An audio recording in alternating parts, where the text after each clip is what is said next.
Nuestros hijos no tienen que pagar por nosotros por cuestiones religiosas. Fueron las palabras que usó Morten Borgen, personaje de la cinta Ordet, que en español significa la palabra. Es una película dirigida por el cineasta danés Carl Dreyer en el año de 1955. El tema principal de este filme es la religión como locura y perdición del hombre. Esta película nos invita a reflexionar sobre la religión y la fe de una manera filosófica y reflexiva, cargada de una narrativa llena de simbolismos a través de la trama.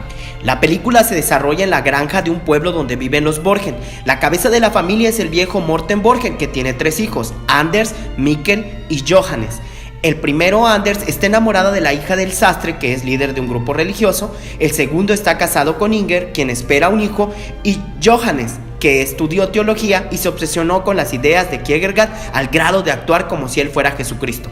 Las dos familias se enfrentan para evitar que Anders y Ein contraigan matrimonio. Una de las escenas donde se enfrenta el dilema religioso que trata el tema de la película es la escena que analizaremos cuando el viejo Borgen visita a Peter el sastre para persuadirlo para que dé la mano de su hija en matrimonio a Anders, pero mantienen una conversación antes de tocar ese asunto sobre sus diferencias religiosas. Los 3 puntos que deseamos analizar en esta película son las imágenes que nos presentan en cada encuadre, la puesta en escena también, donde encontramos simbolismos tanto en el vestuario como en el manejo de espacio entre los personajes, la expresión de cada uno y la edición de las imágenes que nos dan el argumento que apoya la narrativa. Cada uno de los encuadres que se hace. Al comienzo nos presentan a Anders y a Morten Borgen en una toma de plano medio.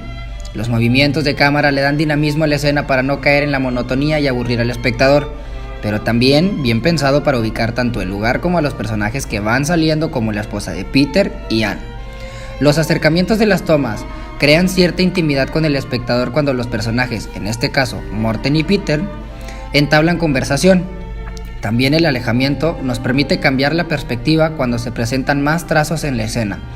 Una de las tomas más cruciales fue la del plano americano, cuando Peter queda parado a un lado de la mesa y Borgen sentado, generando un acto de superioridad de entre uno a otro, lo que se reafirma con los diálogos que cruzan ambos personajes y que más adelante hablaremos sobre esto.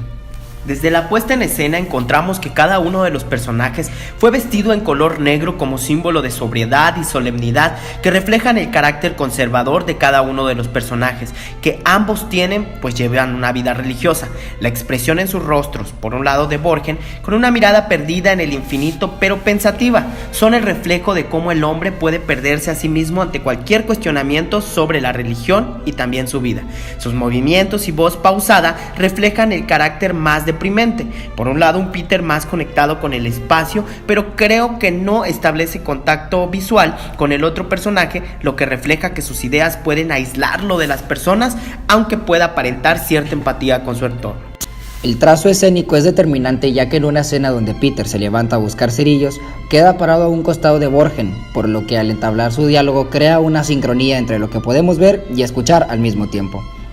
Por un lado, Peter hablando sobre su religión y el espacio en el cielo que éste le brinda, y por otro Borgen sentado con una actitud más pesimista diciendo que todos irán al infierno, creando una alegoría cargada de simbolismo donde nos cuestionamos sobre las religiones que se contraponen unas con otras. Asimismo, los elementos que se requirieron para montar la escenografía son muy pocos, por lo que la sencillez refleja la austeridad. Cada uno de estos elementos en el vestuario y montaje de la escenografía dan un toque de seriedad del director al tocar el tema de la religión de una manera filosófica en los diálogos de los personajes. Por último, la edición de las imágenes fueron pensadas de una manera prudente para darle continuidad y sobre todo dinamismo a la escena. La duración y ritmo de las tomas fue en general normal, por lo que se pudo presentar a los personajes y el espacio para ubicarlos en el contexto de la escena. En conclusión, esta obra cinematográfica Ordet, la palabra, nos ofrece muchas escenas alegóricas cargadas de simbolismo, que evocan a pasajes bíblicos, pero de igual modo nos brindan una tarea de reflexión de una manera filosófica bien lograda por el director de este filme, para cuestionarnos sobre la fe, religión, la ciencia y sobre todo en lo que el hombre entra en el conflicto interno al cuestionarse sobre la existencia divina. La palabra es un filme donde los personajes, la narrativa y todos los elementos conforman una cinta extraordinaria digna de cualquier análisis cinematográfico.